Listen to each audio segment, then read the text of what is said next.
Hello everybody, my name is Zora Carbuncle and today we're gonna be playing Take Care of It Memories, the prequel to the other game we played called Take Care of It. This game is by Zealli over on itch.io and the game is free to play, so I do recommend playing this game yourself as well. But yeah, without further ado, we're gonna go ahead and go into Austin and Riley's memories. All right, I have no idea how to play this game, by the way. Like, I don't know how this is going to go at all. I see that we have 3 photos in a drawer, 3 Polaroids. I guess we'll just click whichever one. All right. They had threatened it before. Every time he skipped class, every time he got an F on a test, every time he got in trouble with his group of friends and cops dropped him off at his parents' doorsteps, he heard the same thing. "We'll send you to your grandfather's." They were just bluffing. They wouldn't displace him in the middle of the school year and make him live with his grandpa that lived out in the middle of the woods, right? They'd have to find him a new orthodontist too, which would be a huge pain. Even when they told him to pack, he didn't believe them. As they were driving, he joked the whole way. It still felt like an empty threat, like they'd eventually say, "Psych!" and turn the car around once it went along enough. He was surprised when the van pulled up beside the mobile home, but he figured they'd visit for a bit and head back with him in the car, things returning to the way they'd always been. His dad rolled his suitcase through the narrow living room and into the tight, dusty spare bedroom. The only objects in there were an old bed and a wooden desk with an antique lamp on top. "We'll be in touch." Austin's parents exchanged a few words with his grandpa before climbing back into the car. Shortly after, its taillights flashed as it rumbled to life. His grandpa stepped beside him, and the two stood by the door watching the van roll down the dirt-trodden trail and shrink in the distance. It quickly disappeared down the winding path, and the rumble of the engine faded away. Nothing replaced it. There were no brothers squealing, chasing each other through the house, no mom telling them to stop, no dogs barking as the cars passed by. No one was going to knock on his window later to sneak out and dick around at the 24-hour diner. It was just him and his grandpa, surrounded by trees, miles from the nearest town. He watched the path unblinking, clinging to the last bit of hope they'd turn around and come get him. But as the minutes stretched on, dread slowly crept up from the pit of his stomach. This wasn't a joke. They'd actually left him there. "Howard, here's how things are gonna go. You're going to wake before dawn every Saturday. We leave at 6:30 sharp to go hunting. On weekdays, if you don't go to school, you're sleeping outside. After school, if you're not doing homework, you'll be cleaning up the property. Tool shed needs organizing, grass needs mowing, wood needs chopping, and knives need a good sharpening." The next few weeks blurred together. Within the week, he was in a new school, sitting in classes surrounded by new people and faces he didn't know and didn't bother to learn. The change in scenery didn't make a difference to the same dragging boredom he felt. The bus didn't come anywhere near the house. It stopped out on the main road, and his grandpa wasn't about to drive him, so he biked it. Every day. That was just how it worked. He'd show up to class, sit down, and sleep when he could. Weekends belonged to his grandpa. Out in the woods, there was always something to learn, like skinning animals and preparing them for cooking. Within a few weeks, Austin found himself being able to move through the brush without a sound and identify tracks in the soft dirt. Weekdays were quieter. After school, he had the choice between homework or finding something else to fill the hours. The worst thing he could do was get caught being idle. Other than that, the only form of entertainment was the TV that was always playing Animal Planet and forbidden to be changed, or a battered old chess set that looked like it had been chewed up by an animal. He wanted to try something different today. A knife he'd sharpened rested on the desk next to a dry branch he'd picked up on the way from school. He turned the dry wood in his hands, trying to see something in it. It was already kind of reptile-shaped. Maybe a rattlesnake. The knife shaved away bits of bark, smoothing out bumps to form it into something a little more recognizable. A few times the blade slipped too close to his fingers. He adjusted his grip and kept going. He worked until the sun began to dip below the tree line. He leaned back and held it up, brushing away the dust. It didn't really look the way he'd envisioned it. It rolled from his fingers and clattered onto the table. The window drew his gaze. Endless rows of trees stretched out into the distance. There was no movement to interrupt the stillness, no voices to disrupt the eerie quiet.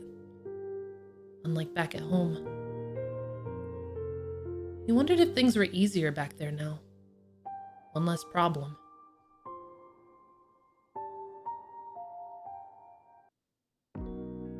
The teacher's voice was just background noise at this point. Whatever unit they were in, Austin couldn't say, attention fixed to his drawing. A monstrous boar took shape beneath the pencil, its flesh sloughing away to reveal bones underneath. Graphite scratched roughly at the wrinkled paper. A change in Miss Eller's posture snapped him out of focus. For this project, I will be randomly assigning teams of 2. Group project? Ugh, great. This blows. Riley Gray, you are paired with Austin Samsa. Damn, no idea who that is. He'll probably ask to be moved or put into a 3-person group. Voices overlapped each other as people turned to find their partners. Austin kept on drawing. Is that a pig? A chair scraped across the floor and someone leaned into his space. Nah, it's a boar. See the tusks? His pencil dug deeper into the paper, darkening the edges and making the protruding teeth pop. And those are your notes from class, huh? What's it to ya? The boy paused, eyes flickering briefly towards the front of the classroom in the back of Austin. I'm your project partner. Uh-huh. Austin tapped impatiently at his desk. Riley, right? Yeah, I didn't catch any of what she said. What are we doing? Oh, he's such a baby. His hair is so short. Riley's lips pursed into a thin line, eyebrow twitching once. His gaze shifted to the open backpack, papers covered in red marks and rough sketches spilled out from it. A report on the latest chapter.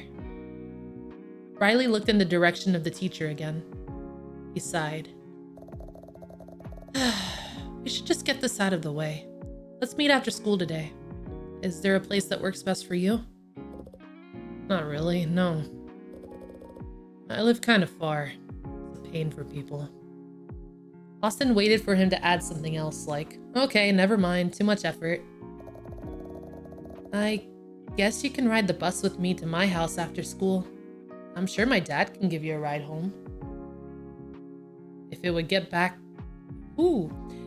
him back to being left alone, he didn't see a reason to make it harder. You can get me and my bike back to my grandpa's afterwards, fine. Framed photos of Riley's family hung next to the front door.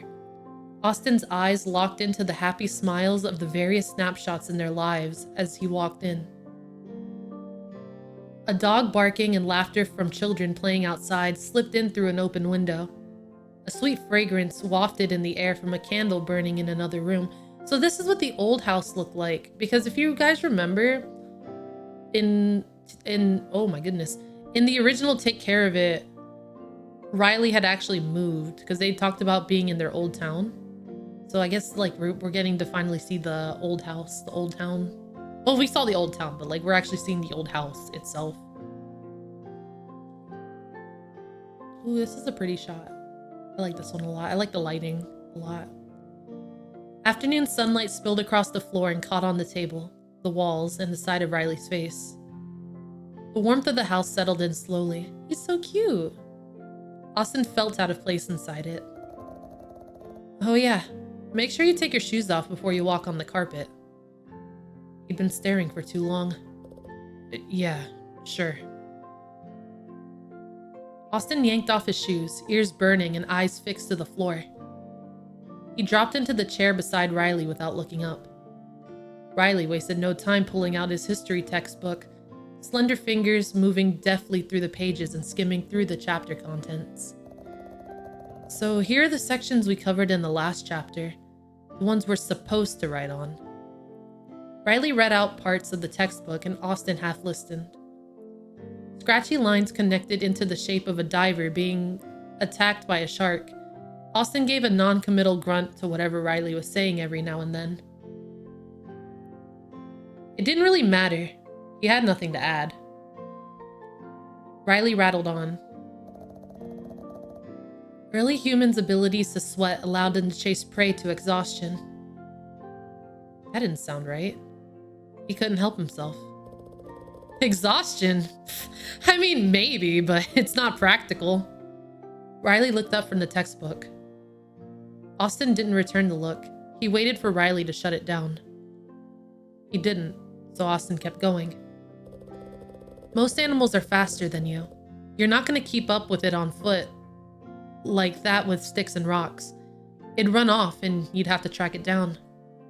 He paused, frowning slightly at his drawing. And if we're talking about, what, dry plains or something? There's not always gonna be tracks. For the first time since they started, Austin put his pencil down. You'd have to plan where it was going and cut it off or something. Somewhere it can't keep running, like chasing it off a cliff. Austin glanced up, expecting some kind of correction. That's actually a good point. We could use that. That was useful. Riley leaned back slightly, tapping his index finger on the textbook.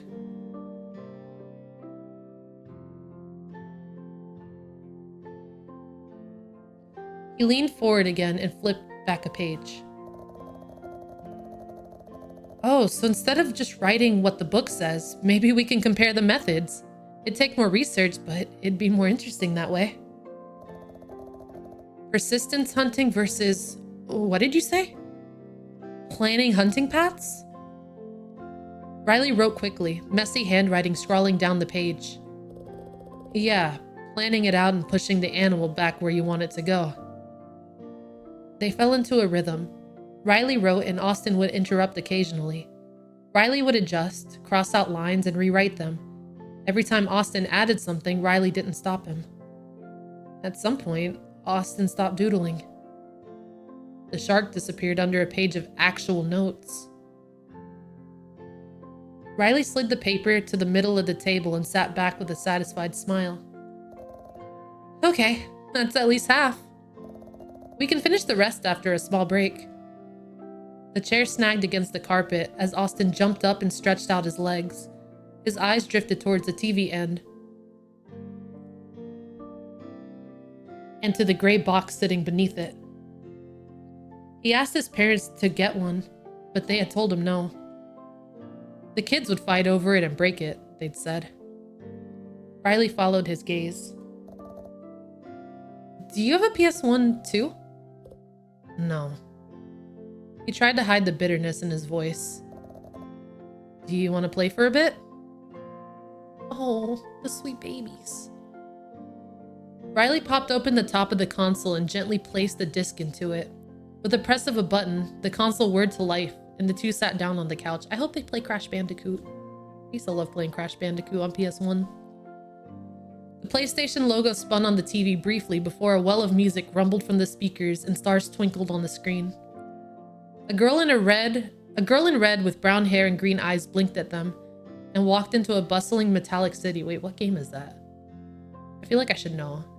A girl in red with brown hair and green eyes in a metallic city. Oh, see, I was gonna say Final Fantasy, but I wasn't sure. That makes sense. That makes sense. I was like picturing, I was like, ooh, this has to be Final Fantasy. I didn't even think of, what's her name? Aerith? We just rented Final Fantasy VII. I wasn't too far into it, so I just started a new game. At first, Austin tried to feign disinterest, but his eyes were locked on the screen.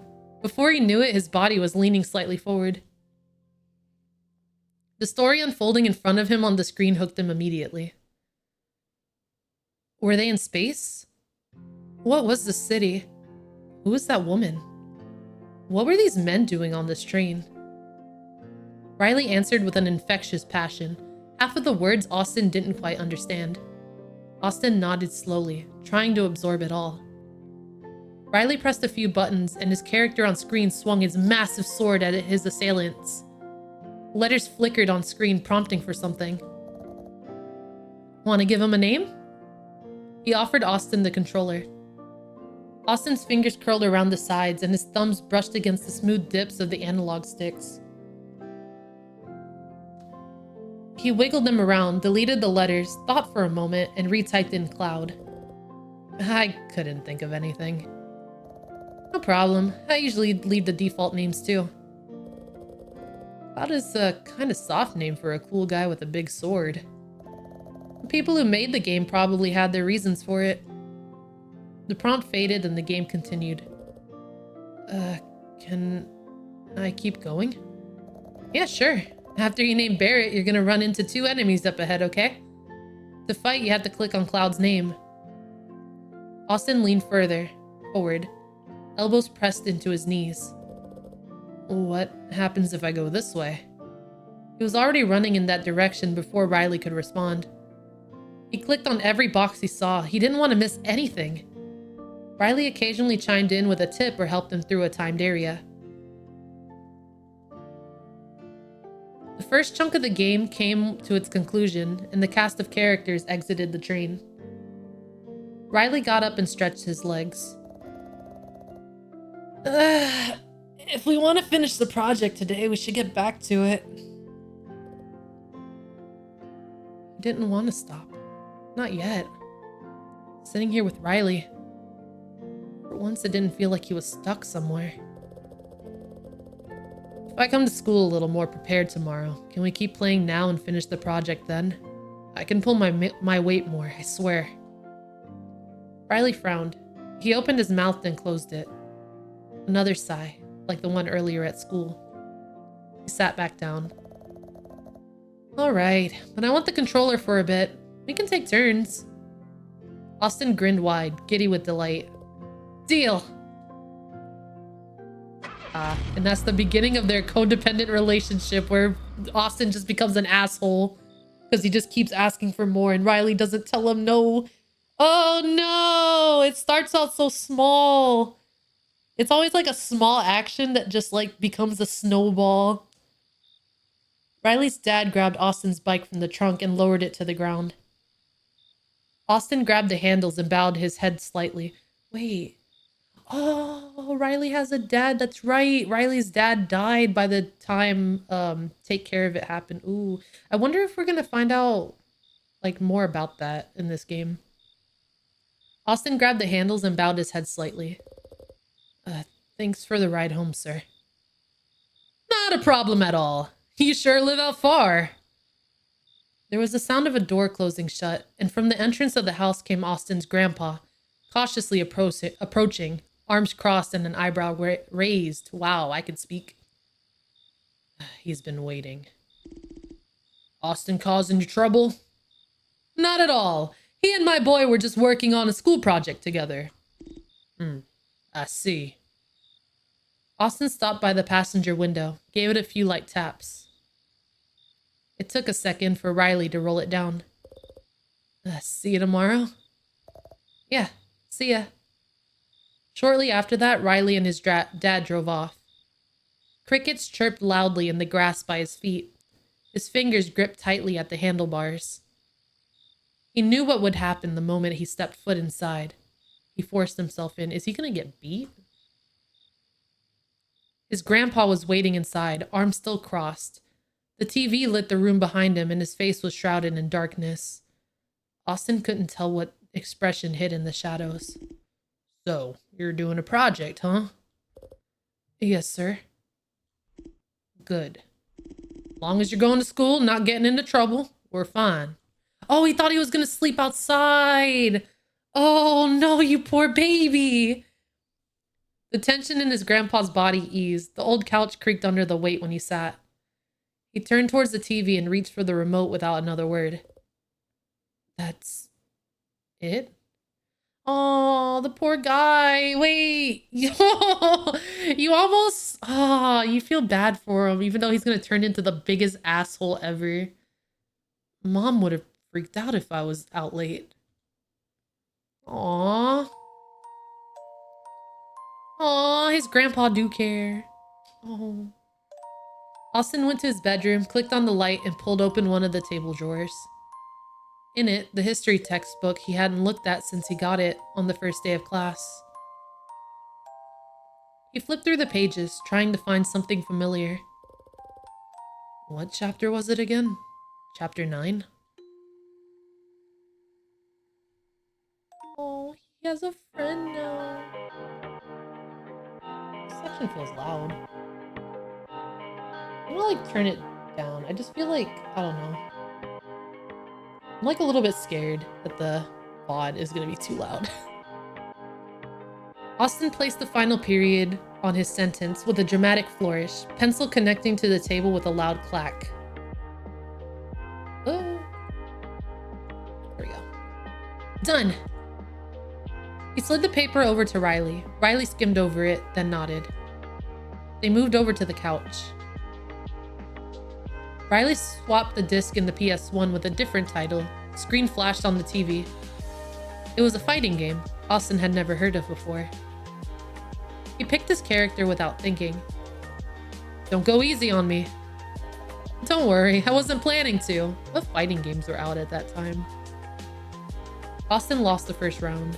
Is it like Tekken? What fighting? Mortal Kombat maybe?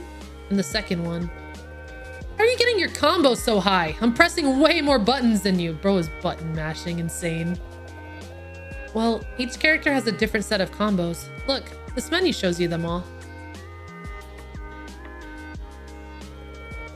Hey, you as good as math as you are with history? I might be. If you let me keep winning in Soul Blade... Ah, it's Soul Blade, okay. If you let me keep winning in Soul Blade, I think I could say my math is pretty solid. Ha! No promises. Maybe this town ain't so bad after all. Oh, okay, so that was the first memory. All right. Let's click this one. Whoa, who is this? It's Herb. He's so clean. What? Herb, what happened to you? Where?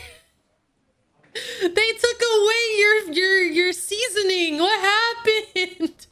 Oh no. He's really cute though. I joke, but he's really cute. Look at him. Aw. I forgot what voice I had for Herb, to be honest. I don't remember any of my voices for these characters. Okay. Wow, I'm so taken aback by office worker Herb. Someone needs to breed him. Like, look at, he's so cute. Okay, okay. Be serious, be serious. I'm here to see Richard. The receptionist barely looked up from her screen. It was enough to show acknowledgement, but she quickly returned to typing. Evidently, he was not a priority. Herb's tie cinched tight at the base of his neck. He tugged at it, but it did little to relieve the discomfort. With nothing else to do, he kept fiddling with the stiff fabric on his collar. He shifted his weight from foot to foot as he waited for something to happen. Finally, the tapping stopped, and the woman reached for her phone. Herb's here. Okay, I'll send him over. She gave him a nod. Go on in. Thanks. Burnt coffee smell mixed with the stale air. He walked past a few open offices, business shoes clacking too loud against the linoleum flooring. One or two people looked up at him, but the rest remained engrossed in their work or their conversations to pay him any mind. I wonder if I look as out of place as I feel. There it was, the solid wooden door he'd been searching for. He checked the nameplate once, then again, before giving it a few light knocks.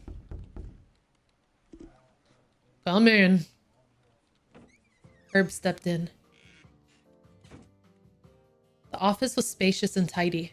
Framed certificates hung on the wall next to the photos of his boss golfing with clients. A song played low on the radio. His boss sat behind his wide, clean desk. The graying strands of what was left of his hair were slicked back into a neat comb-over. His small, toothy smile carved deep trenches of wrinkles on his face. It seemed permanently plastered there. He stood up from his chair, extending his hand to Herb, and the two exchanged a firm handshake. Herb, appreciate you coming in on short notice. Yeah, no problem. Go on, take a seat. Oh! That was really cute.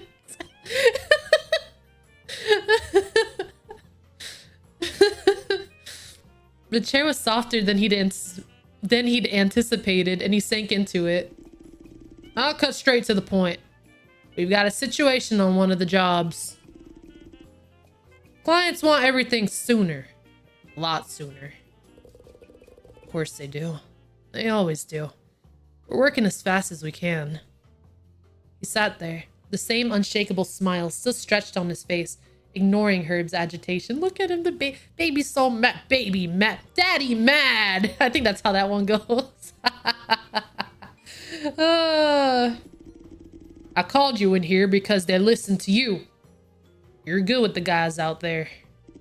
Make sure you tell them we need it done in 6 months, not 8. They'll push back, but I know you have it in you. Keep things moving, keep them focused. Help them see the bigger picture here. The bigger picture being... This job sets up for... I can read. This job sets us up for years. It's steady work and good money. Everyone benefits. You said that last time. He saw the edges of the smile twitch slightly. The boss clasped his hands together on the desk. I know it's a lot to ask. I know you can do it. Herb's jaw clenched. He tried pushing back before, but upper management never budged. All right. I'll let him know.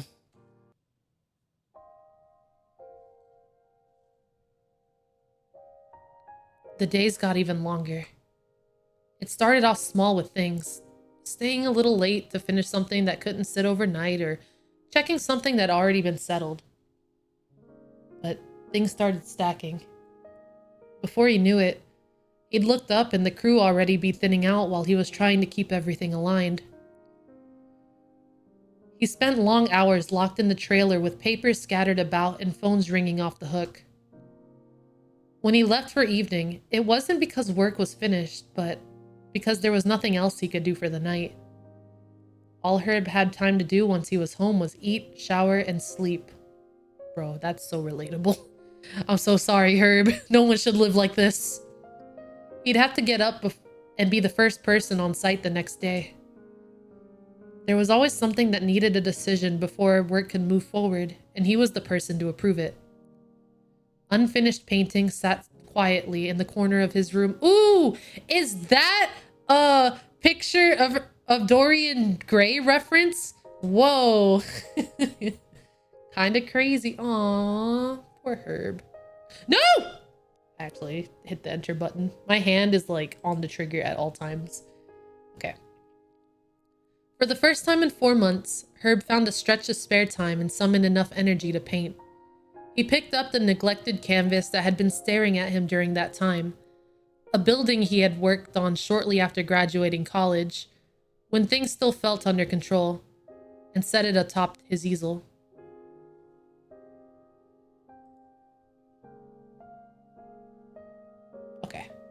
Yes. It sat patiently, waiting for him to act. The smell of fresh paint wafted up from his palate and clung to the brush he mixed with colors together. As he mixed them, the first stroke went down wrong. The color didn't match what he had expected either. He rotated his palette and held it in the light, trying to add a bit more warmth to it. It's okay. Bob Ross, happy mistakes, happy accidents. No, that's still... The floorboards creaked underneath him. He brought the brush back and corrected the spot, or tried to. The line dragged a little further than he meant to, bleeding into a different section. This was worse. Maybe a brush wasn't the right tool for today. Maybe some chunky strokes from the palette knife would be a good change of pace. He spun the knife in his fingers, trying to remember how the tool felt. The blade pushed gently into the canvas, and he felt the fabric give slightly under the pressure. Pulling it back revealed another ugly swatch of paint. This really is what it feels like to get back into art after not picking up a pencil in a while. This happens to me pretty frequently. I get it, Herb, I get it. The crease between his eyebrows deepened. The seconds hand on the clock seemed to tick louder on the wall. He had done this countless times. Why did it feel like he'd forgotten everything he knew about painting? The wood of the handle pressed into his tightening grip as he pushed into the canvas with a little more force. Oh no, it ripped. The fabric gave under the motion, knife tearing straight through it. Oh, Herb. He froze. With a sigh, he placed the knife and palette down onto the table. He was living the dream, wasn't he? A consistent, well-paying job, an apartment with a nice view. Was this really happiness? Was all this really worth it? I get it, Herb. I get it. Herb, I get it. I get you. Herb is my spirit animal. He didn't go back to the site the next morning or the next. I've done this before. Herb, I get it. I get it.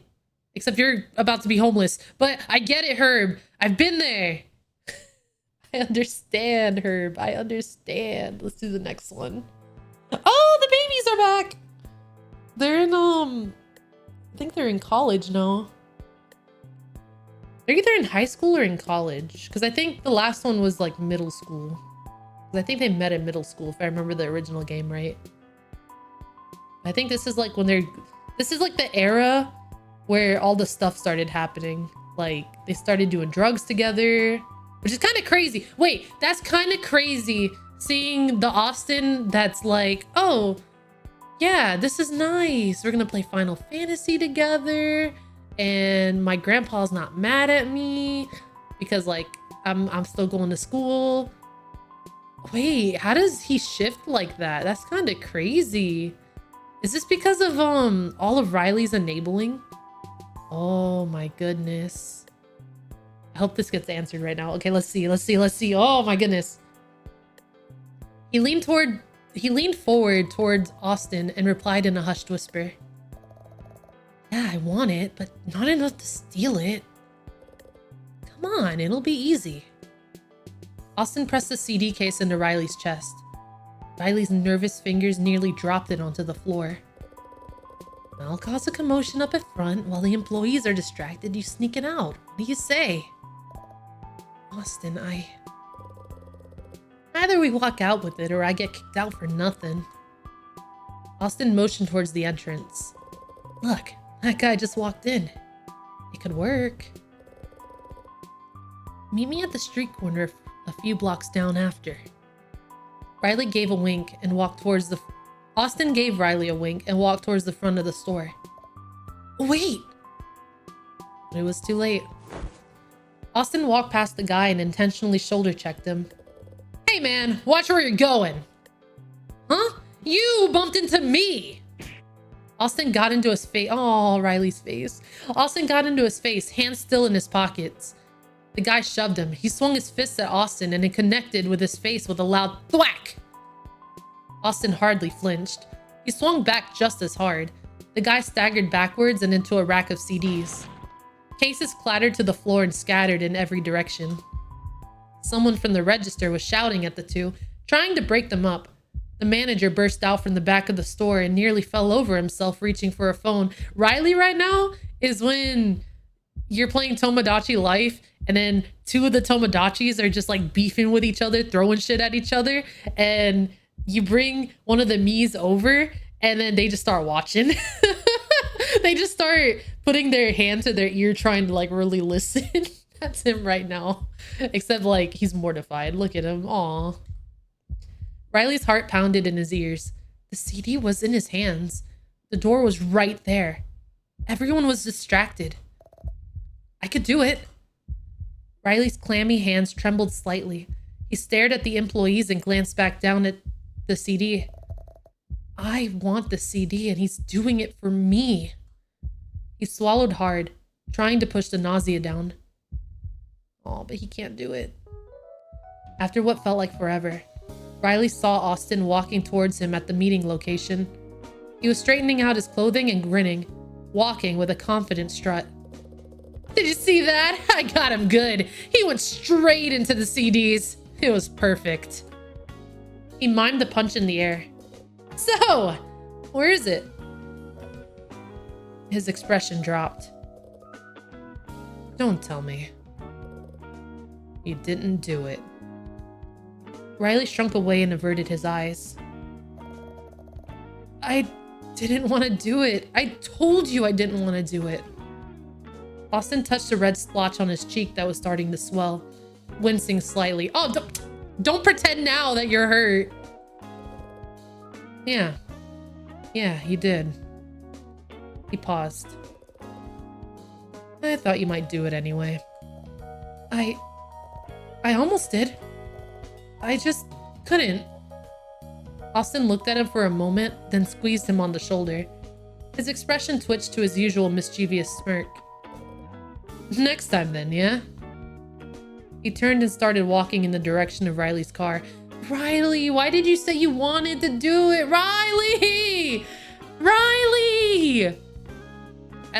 Riley. I know the first game kind of is about how, like, Riley does hold a part in Austin's transformation. Like, obviously you can't completely blame Riley, but like, you know, you shouldn't be an enabler because people who are like this will just take the inch. I mean, you'll give them an inch and they'll take a mile. But like, if you say stuff like, oh, I wanted to do it though, because like you want to like fence it a little bit, it's not good. It's not good. It's not good. Obviously, again, you can't completely blame him because Austin has always been kind of like this to a degree, as we have seen from him being kicked out and everything. You know, there's always been some kind of problem there. But man, it's like he was on the right track when they were kids. This is so sad. This is so sad times two. Because the original game was already sad in that regard, but like now this is so sad. I don't even want to hit enter, dude. This is so sad. They were so happy. Zealli, why do you keep doing this? Why do you keep doing this? They're like so happy and pure and cute, and then this guy, and then it gets sad again.